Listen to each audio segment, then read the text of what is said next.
Well, hello everybody. I can't believe it's actually week 10 of our Sewing Bee Natter, and this is the last one in this format. But at the end, I'm going to tell you a little bit about what we're planning in the future. I want to welcome back Lizzy Curtis. Thank you so much, Lizzy. You joined us for the first show and the last show, so it seems really right that you're at the beginning of the journey and now you're here at the end. Lizzy, if anybody didn't catch you earlier, obviously they can watch the previous one, but I know you've got some fantastic things to tell us about your website, but over to you for that. Yeah, good morning. Thank you ever so much for inviting me back. And I have to say, the difference between episode 1 and episode 10 is like a massive cavern. That's in my head. The difference is phenomenal, which obviously we can talk about in the next few minutes or so. But yeah, discounts on the website. So if you go, there's a link. Well, hopefully Kim will put a link on the post here. That'll take you to my section, which is like quilts, table runners, mats, that type of thing. There's about 46 items on there. And if you put in the discount code SB Final, Sewing Bee Final, so just SB Final, you'll get 50% off every single pattern in there. And also for a couple of days, there is a free bag pattern on there anyway. There's no catches. You just have to scroll the site to find the bag pattern. And the idea is that you see all my wonderful patterns as you're scrolling by and might treat yourself to something. But there is a free bag pattern and 50% off the quilt section on the website, which is great fun. I love doing things like that. So thank you for allowing me to do that, you guys. No problem at all. And you have a fantastic variety of different clubs at different levels. So I encourage people to have a look on your website and see what's available, because you do so much content, Lizzy. Thank you very much. Because sewers out there, it's great. Some of us learn by reading patterns and some of us needs to be shown, and you offer both. So thank you very much for doing that. And did you know Lizzie's on TikTok? Oh yeah. Lizzy. Yeah. Well, you gotta do it, haven't you? You've got to join in. And when you've got two daughters that are heavily into TikTok, I shan't bore you with the details of my daughter Abigail and my daughter. No, please do. Please, yes, tell us about your fantastic daughter. Your both daughters are fabulous, but tell us about Abigail's success. Abigail. Well, it's amazing, really. She's been on TikTok not for a long time, but she's got over 200,000 followers now, and we kind of pinch ourselves every time we talk about it. And she's had millions and millions of views of her. And she although she's a sewer, obviously both girls, well, not obviously, but both girls have followed in my footsteps, poor souls. They didn't have a choice. But Abigail, both of them actually bake, cook, that type of thing. And Abigail has made the most amazing, she's got the most amazing TikTok presence. She is a very theatrical girl, and it comes across. She's actually very entertaining. So she has this massive following on TikTok, and that's just Abigail, Abeygale. Sorry, blame the mother. And then Adrienne has got several TikTok. She tries different things, but if you look at Very British, I'm going to get told off. Very British Thing, I think it is. She's got some great videos on there, which is what typically British things that we do, like ice cream in the summer, or how to make the perfect cup of tea. It sounds a bit weird, but she makes it really funny, and I laugh because I know what's in there. So both of them, although they both sew and they've both got sewing businesses, Adrienne has Zippy Doodle Designs, where she creates fabric squares of her hand-painted pictures, and Abigail, of course, has all her Facebook following and her groups and everything, and she's with Avid Craft. So there's so much going on in the family. It's incredible. I'm very lucky to be part of that. And of course, when they started doing TikTok, I thought, I'm not going to be left behind here. So I had to learn, and it's quite fun because you can have lots of different emojis and things jumping up, and I've tried all sorts of different things, but quite honestly, it gives me a bit of a headache. So I do very, very simple things, and I'm lucky if I get 1,000 views, but we'll keep on trying. I love it. I love a bit of a challenge. Excellent. So, Alistair, how have you been this week? Been all right? Yes, no, I've been fine. I think I might get locked up for murder because my teenage son is slightly, they've now broken up. So I think, yes, I think Oh, some respite, I think, is needed already. I'm sure Day you've got two. I'm sure you've got the typical calendar that every parent has of a teenager where you're crossing off the days for them to go back to school, which is perfectly normal. It doesn't get any easier, I can tell you. And Yeah, I'm wearing obviously, my badge. sorry, I went shopping yesterday and I noticed all these mums around the supermarket so frantic, it seemed, and one was saying, hurry up, I've got to go to work, come on, hurry up, and I'm thinking, oh, poor woman. And all these other kids were being naughty because they were having to go around the supermarket, and I thought, oh, I'm so glad I've been there, done that. And yeah, got the t-shirts. poor souls. Now, we're talking today about the final episode. The contestants actually went to a watch party and watched the last episode together, even though they knew what the results were. And we're not going to be outdone by any means. Patrick, who's been folded up in between my wardrobe for a year, has actually come back out. And to be fair, he's only got a little bit of damage on his head, so hence Patrick's in the background. So there's 4 of us today. So the first thing we're going to do is there were 3 contestants in the final. We had Luke, and we had Ailsa, and we had Pasha. And their very first challenge, which the judges made, Bourbon, #Bourbon, and that was because, if anybody missed that, she was talking about that in a previous series, so we've now named Pasha / Bourbon. So their first challenge, and the thing that made me it stood out, and whether they've had criticism, they made a huge thing about the amount of time they were giving them for this particular challenge, and they repeated that several times. So they had 3 hours to make matching opera gloves, which in the end had to go on to a live model. So I'm going to start with you, Lizzy.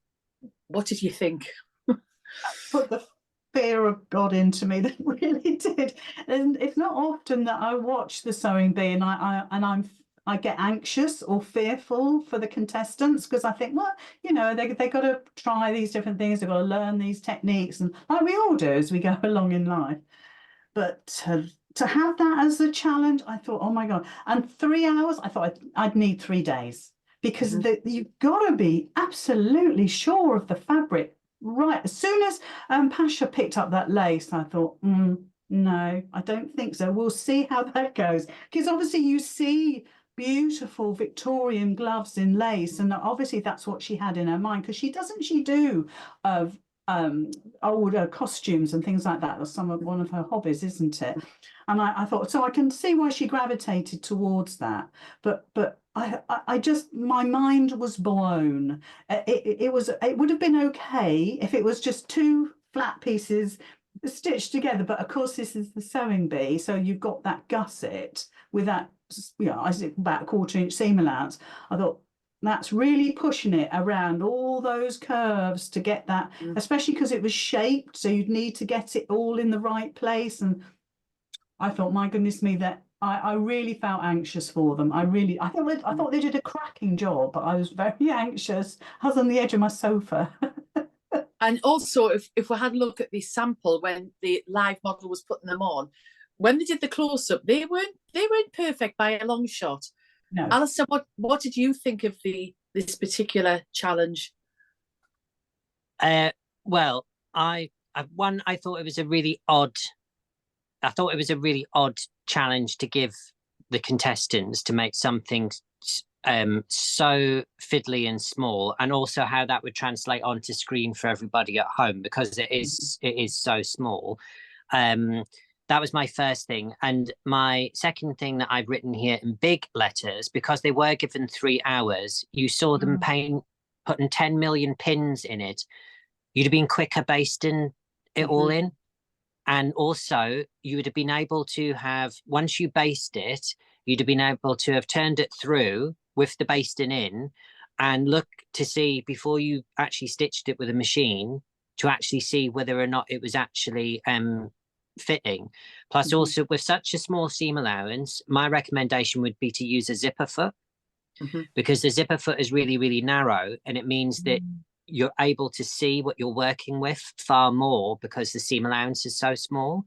But to be perfectly honest, that in the industry there are specific machines that actually do this type of narrow work. So for instance, like bag making, for instance, handbags and shoes, there are very specific machines which just do particular jobs to, and that's why you get that factory sort of like finish. So we're never going to get anything perfect. But again, it was all down to fabric choice. I struggled a bit with this last episode because it was very much they kind of laid the groundwork for the next seasons going forward. And I have a sneaky suspicion that the Sewing Bee is going to turn into finding the next designer, because it was very design led this last episode. So I think the progression of the program after 10 years, I think that's what they're now going to start homing in on. They're trying to find the next designer. But that's what I thought about that. But I thought it was a very, very difficult challenge. But in 3 hours, having cut all of those pieces out, I would have literally basted, especially that thumb. I would have basted the thumb in before I'd even put a sewing machine anywhere near it. But again, Bourbon's choice of lace, I mean, that's an open fabric. So you're giving yourself even more work, because even with the smallest lace, everybody else, if they chose the knitted fabrics that Luke did, that was a really fabulous and good choice. You actually saw that in actual fact you've got far more to actually stitch to. But when you're working with things like lace, you're gonna it's got holes in anyway, so you're going to end up, and if that had been a corded one, she was going to run into even more trouble, because putting corded lace through a machine that can pucker and do all sorts. I would have thought, because she had to recut one of the gloves because she had done wrong with the thing. So from that point on, I would have just have gone, let's put the lace aside, let's get something else, because I think she would have been able to have whizzed that up a lot quicker. Even if she wanted to bring in some lace, she could have actually used that as an accent at the top. Would have been easier. I would have run for the door if they'd given me that on that Janome machine. I'll be honest with you. I thought it was the challenge from hell. And 3 hours, I'm with you, Lizzie. It would have taken me days to sort that one out. But we talk about basting again, Alistair, and you've recommended basting so many times where they fiddled on with pins and made mistakes that would have actually been quicker just to do a little bit of hand basting. So we'll swiftly... We forget about basting, don't we? I know. It's all so much in a hurry to do stuff. And actually basting, tacking, whichever school you come from, that's key, isn't it, to getting the accuracy? We forget about that. Well, for instance, in the tailoring world, so on Savile Row, everything is still done predominantly by hand. So all of the collars, which are beautiful that you don't actually see, the layers of canvas that build up on a collar, that's all hand stitched, and the actual feathering stitches they use for that, they're beautiful because they're all accurate and they're all accurately done. But I think, for instance, when you are using a basting one, the biggest thing that when you're setting in sleeves, even though you've got a pitch mark, which is the pitch for your sleeve, a sleeve should slant forward slightly. It shouldn't go straight down or go to the back.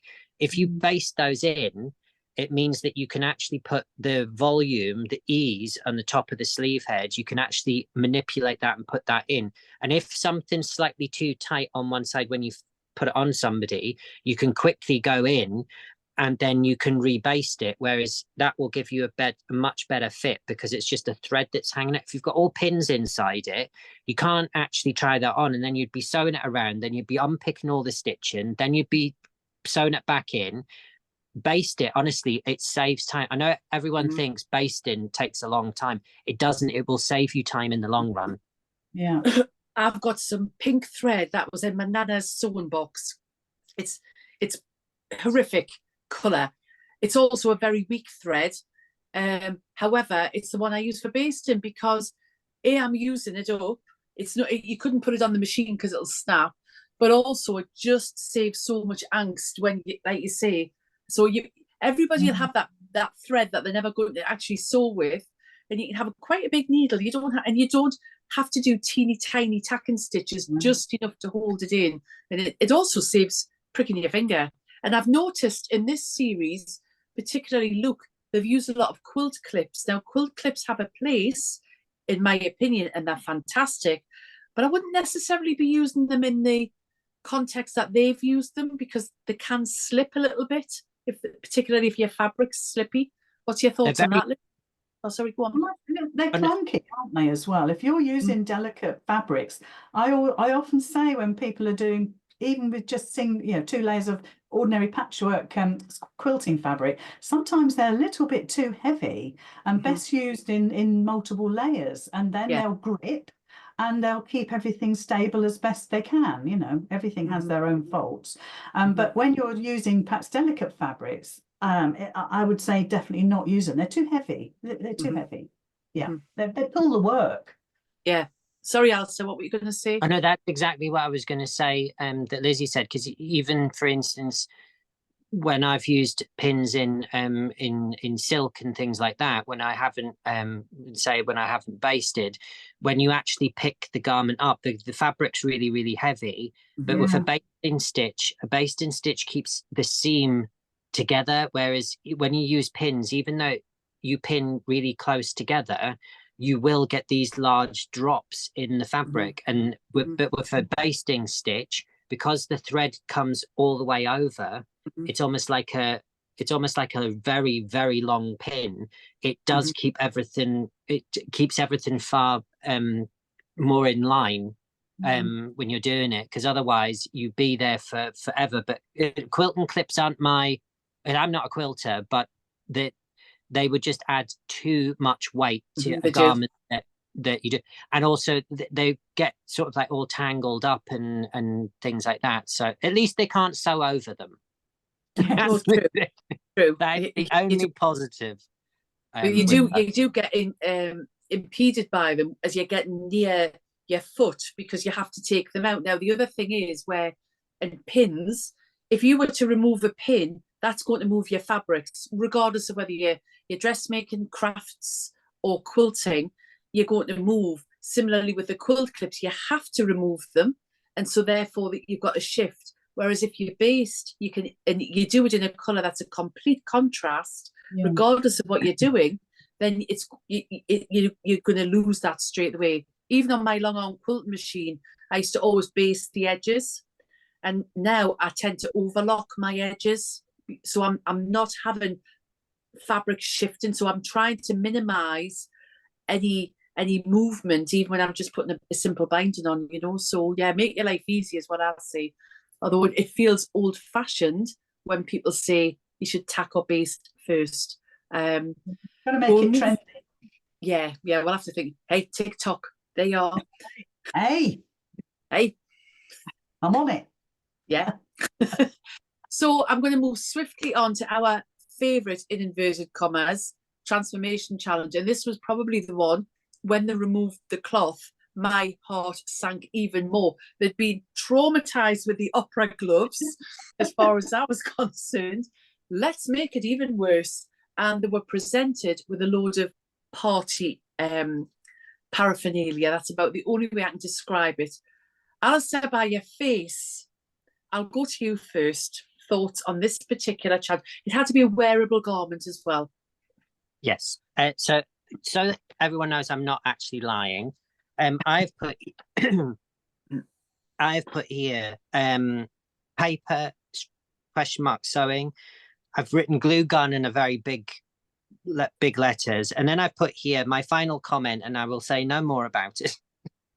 Is that I think this section was filmed after the producers' wrap party, and that obviously they were too drunk the night before, hadn't any idea about what they were doing for the transformation challenge. They hadn't cleared away, and they basically just shoved a tablecloth over that and literally just said, there you go, that's what we're going to do. How interesting is it going to be?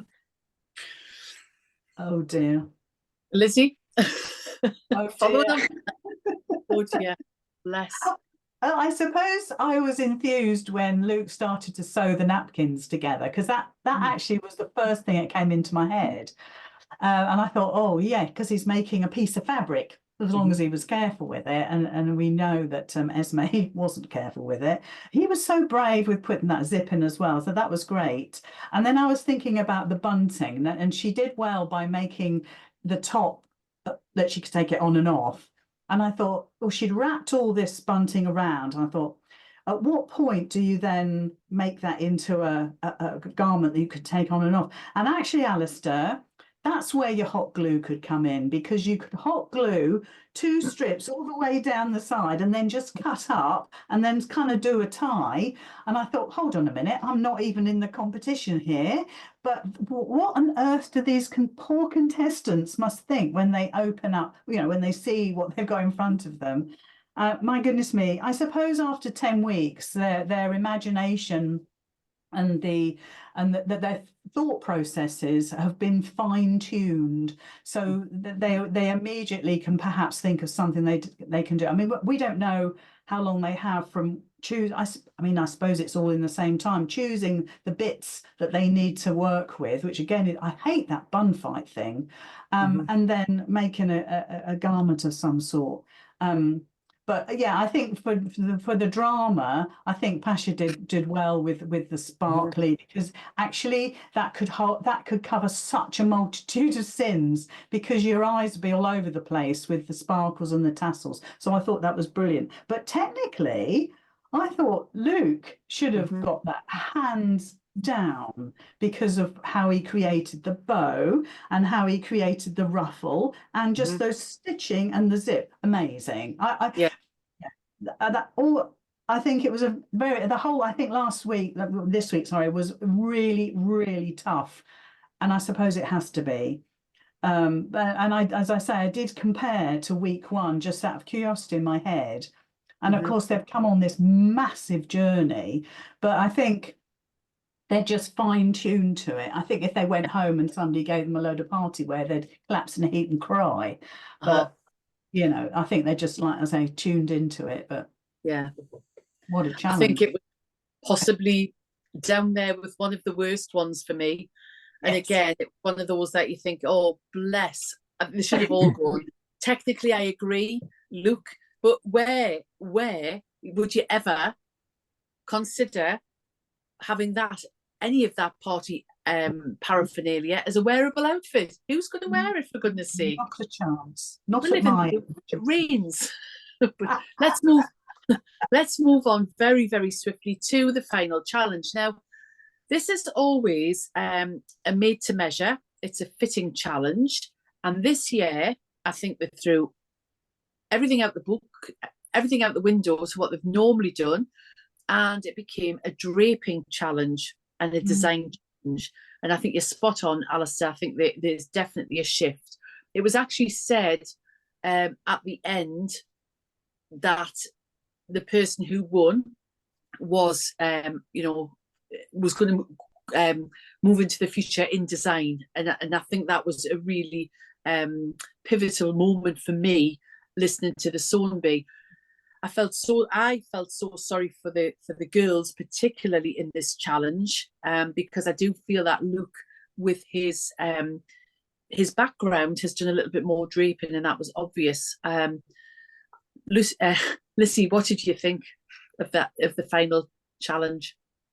Well, I think right at the very beginning, I think it was, I can't remember if it was Pasha, I think it was, who said, oh, what do I do now? How do I start? Because it's obviously such a big thing. They must have had some idea in their mind what they were going to do. But when they were showing the history of each of the contestants, one of the things that Luke was doing in the little video clip was draping. So I thought, well, goodness me, he's got a brilliant head start here.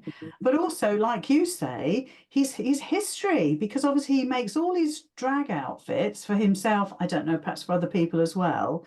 And of course, they're always incredibly dramatic with all sorts of additional features and technical, I don't know, sort of out of your comfort zone type technical things that we wouldn't normally do if you're running up a little t-shirt.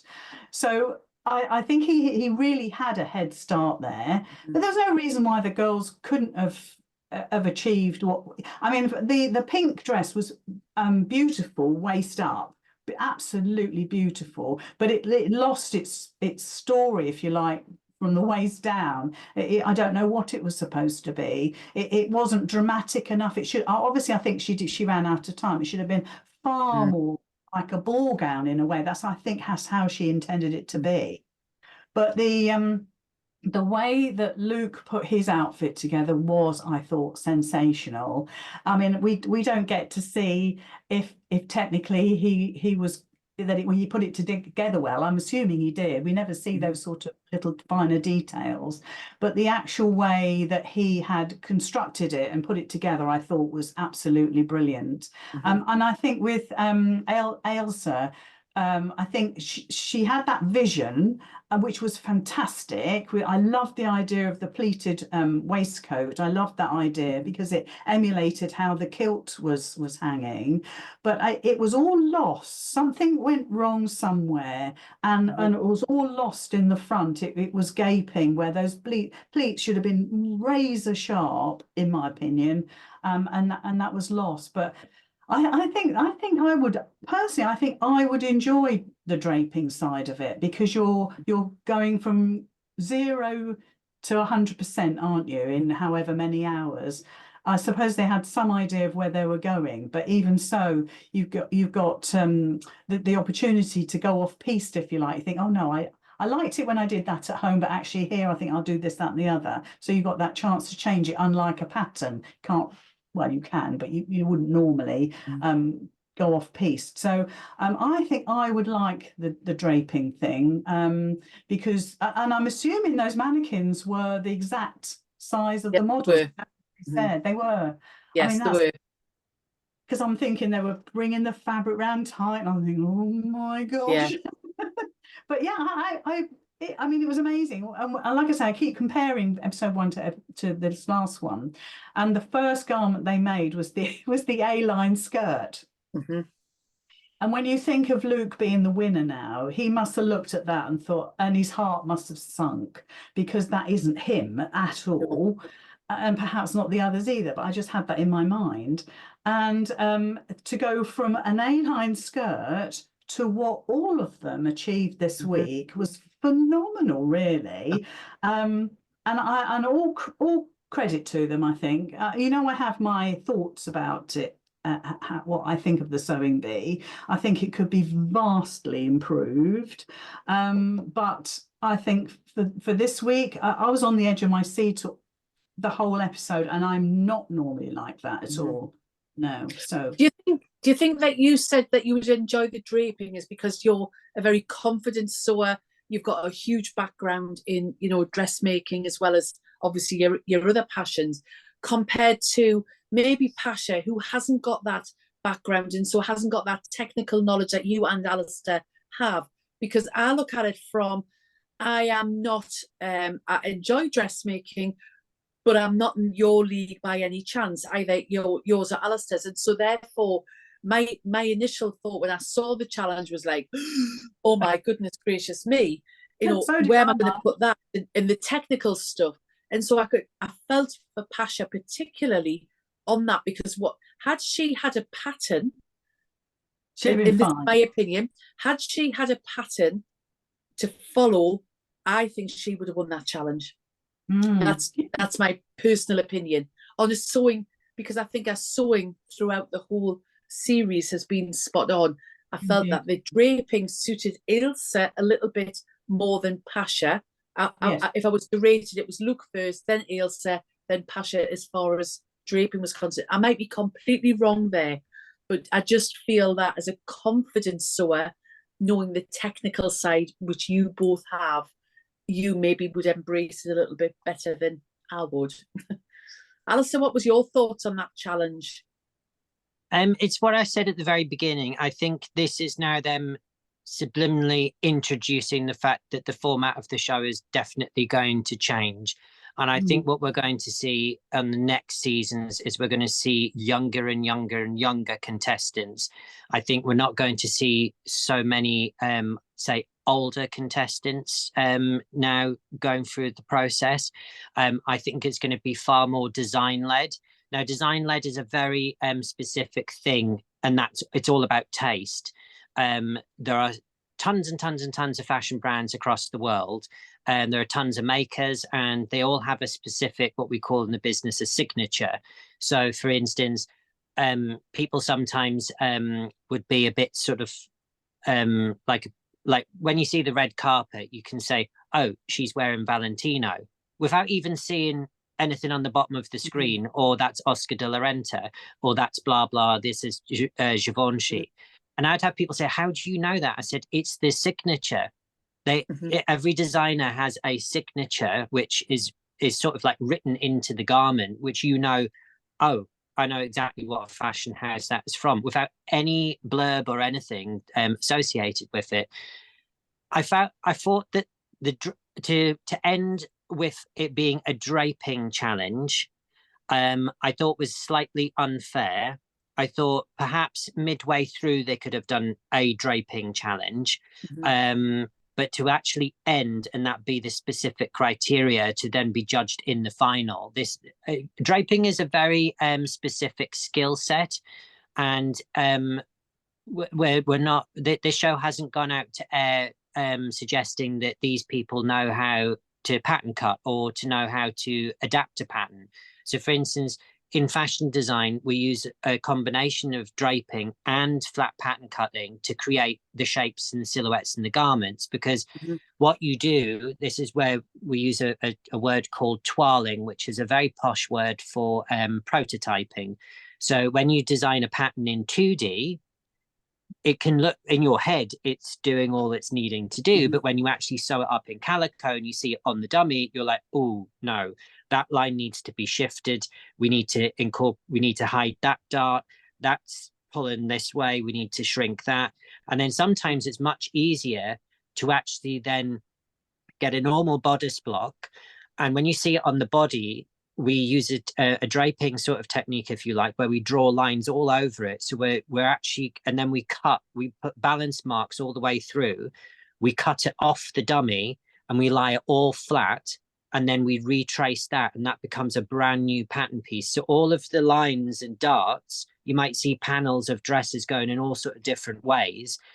And that's what we call a couture dress, because we've taken a bodice block and a skirt, we've drawn all over it, we've repositioned all our lines and put balance marks all over, and then we re-sew it up. One thing that people will struggle with when you come to do draping is you start off really well. So you've got a dummy and you've got 2 meters of fabric, and you start at the top and you start to put it on. You might put some pleats and then you might gather it up here. But what you don't realize is the fabric is getting shorter and shorter and shorter. So when you come to the bottom part, you've created a really nice top, but you've got nothing for a skirt. And people go, what do I do now? You know, I've ran out of fabric. So I think Pasha, aka Bourbon, I think literally when it got to, she had done an amazing job at the front. I wasn't too keen on that cheeky little side pleat that she had put on the side. That was a sewer trying to make a pattern go flat, and that's not what you should be doing at all. But the skirt then didn't actually seem to attach. But similarly, a bit like Elsa's, I mean, essentially, if I would have liked to have seen her, as we're judging this as a not just sewing challenge, but a design challenge, because that's what the challenge end was. The two didn't marry up for me. You had a very traditional kilt, and then you had this almost like bodice piece, which was very interesting and very sculptural and very creative. And you had the scarf section, which was attached by the kilt buckle. But then you just had the kilt. I would have liked to have seen, even if she had just made the kilt slightly asymmetric, or the pleats going in a different direction, so that when the pleat ended, it fell in a different draped way or something like that. But it essentially was the kilt, and then the top part was where she'd really free-formed draping. But then when you look at looks, Look has got a lot more experience, as you can see, and sometimes the easiest way to create an elaborate frock, if you like, is to drape the fabric directly onto a dummy that is your size. And especially we use draping in bridal wear all of the time. And to get a proper cowl neck, we drape that to get the actual swoosh of the cowl neck proper situated right. I thought it was really tough. If I'm being really honest, I thought the production team, they made this end final really, really, really tough. And I think it didn't allow for people who were, say, really competent sewers, which is what the program's really supposed, and they all are very competent sewers. I'm not taking anything away, but making it a draping challenge really for me, it separated them far too much for the end result. As you saw with Pasha's, if she had had a pattern, I do agree with you, Kim, she would have executed, you know, like she did on the last challenge. That bias cut dress was beautifully sewn. Yes. But she had a pattern. But this way round, they're all having to create their patterns. I thought they all did an amazing job. And I just hope Elsa going forward might gain a little bit more confidence. And if she's not against the time, that might help a little bit. But I think the time pressure for Elsa just was too much. But no, I thought, and Luke winning, I thought, you know, when you saw the outfits all come down, I thought, yeah, he deserved to win from that challenge. So, but well done to everybody. I thought that it was 3 really great garments that were produced at the end of it, and yeah, it was just really difficult because it's a pattern cutting 2D, okay, is very different to when you're pattern cutting using draping. Madeleine Vianney for Chanel famously did the 1 seam bias dress. And that was when they were trying to throw out the corset, and it was all Grecian style, and it was all draping going into the 1920s, that type of thing, way before Dior's new look in 1947, where it was all cinched again and it was all waisted. So there's lots and lots and lots of designers that have used it. And interestingly, there's a designer called Sonia Raquel, who famously, she was one of the Couturier Consortium in Paris, that led by example in terms of the fashion houses. They were like the committee, if you like. And she famously draped in black because it made her look slimmer. Right. So she would only drape in black, but she created all of her garments by draping. She would drape it, she would take a picture or sketch it, then she would use the same fabric and drape again. And that's how she designed her collections. And then her daughter, who designs the Sonia by Sonia Raquel, which is the diffusion lines, her daughter then took over, not exactly in the same vein, but there's lots of, draping is a very specific skill. So I really felt sorry for them. Now I'm going to shut up now. Okay. Well, I think we all agree that they had a huge challenge in this particular last episode. And yes, I agree with you that I question this last episode. It was particularly hard and challenging in so many different ways. So well done to them all, and well done to Luke.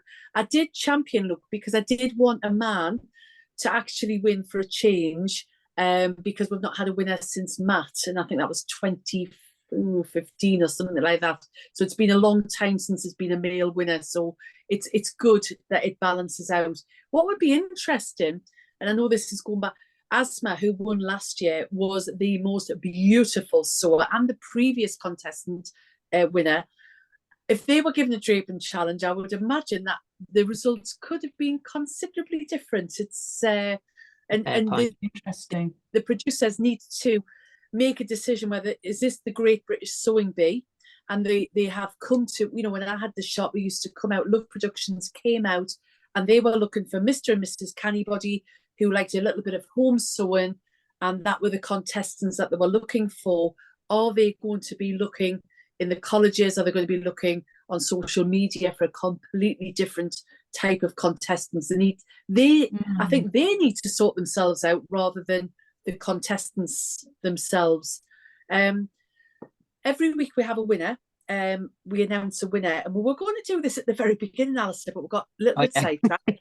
Yeah, but the winner for last week's prize, which was the fabulous boucle and the Holland and Sherry pack, was Stephen Reynolds, and Stephen sent in the most fabulous comment on YouTube and said he's really enjoyed the selection of informative guests. And can I say thank you, Lizzy, as well, and thank you to all the guests that we've had here. And he agrees with us most of the time, and that's great because we don't want people to agree with us all of the time. And he said that Pasha and Luke were his Pasha stroke Bob, and it's catching on, Alistair, were his favourites. So thank you. It's Steve Reynolds. I'm sure you'll know Stephen Reynolds. I'm sure you'll know who you are. Please, I'll put my email address down, and if you contact us, we'll be able to get your prize sorted out. Now, even though this is the last one, remember, Lizzy has given the most fantastic discount on her website, and I'll put the link there. But I do believe that you have a prize that we can give away for this last episode. Da, da, da. Drum roll, Alice, or finger roll. Well, no, I have. But do not tip them. Right. No, I know. This has gone wrong so many times on live TV. This is pre-recorded, and we won't be able to get. Yeah, don't jinx it. But I'm going to steadily. Right, so this is one of the House of Alistair. That's as far as I'm going, okay? Yeah. So you've got 36 different threads in there. So you've got everything from your craft colours to your tailoring, and there's 100 meters of threads on there. This box is, I think, retails for about £36, I think. So literally, this is the final prize for this week. And don't worry, if you haven't received your prize just from winning in the previous weeks, they are all in the post. So please don't worry. Everyone will get those. But that is the prize for this week, one of the House of Alistair. And this is actually produced for us here in the UK. So this is all UK based. This is high spun polyester. It's good stuff. Great. Thank you. So what we'll do is Alistair and I are going to pop up next week to announce what our plans are for the future, because we are going to continue on the YouTube channel and hopefully in the future still get some guests on. He's looking at me quizzically. Oh, I've got it all sorted. Don't you worry. Right? You haven't had that memo. We've got the memo for the, obviously. Oh, yes. For the outfit. Lizzy, you didn't get that memo, pet. I was out. I was off sick that day. Yes. You know, your first YouTube that you need to do after this is basting. Yes, you've got to make it exciting. Yeah, definitely. Definitely, because he banged on about it so much. All I can say to everybody is thank you so much for joining us on these YouTube videos. You know, as I say, stay with the channel, like it, and I think if you like it, then you get a notification straight away as when a new video goes up. Lizzy, can I say a huge thank you for joining us again on the Sewing Bee. It's and your generosity with your website. Anybody who doesn't know Lizzy, go and have a look now, because she's got some fantastic things on there. And I'll see you next week at Festival of Quilts. Oh yes, there, yes, Festival of Quilts. You'll catch me. Yeah, I'll be there on the Siesta frame stand if I'm not teaching. So pop along and say hello to me, and you'll see Alistair regularly popping up on your TV screens on Create and Craft. And also, you have got when you're ending this, because you've got 15% off everything for the Sewing Bee at the moment, and it's BEE15 on your website. When are you ending that, Alistair? I think we'll end it at the end of August. End of August. That's brilliant. So you've got a whole month next month, and then once we start flying a few extra videos and tidbits and bits and pieces in, we might do something different. But you've got until the whole of August. And remember, it also works on sale. So if something's 50% off, you get another 15% off that. That's brilliant. Thank you very much. So I'm going to say goodbye to everybody, and we will see you next year in the Sewing Bee Natter. Take care, everybody. Thank you.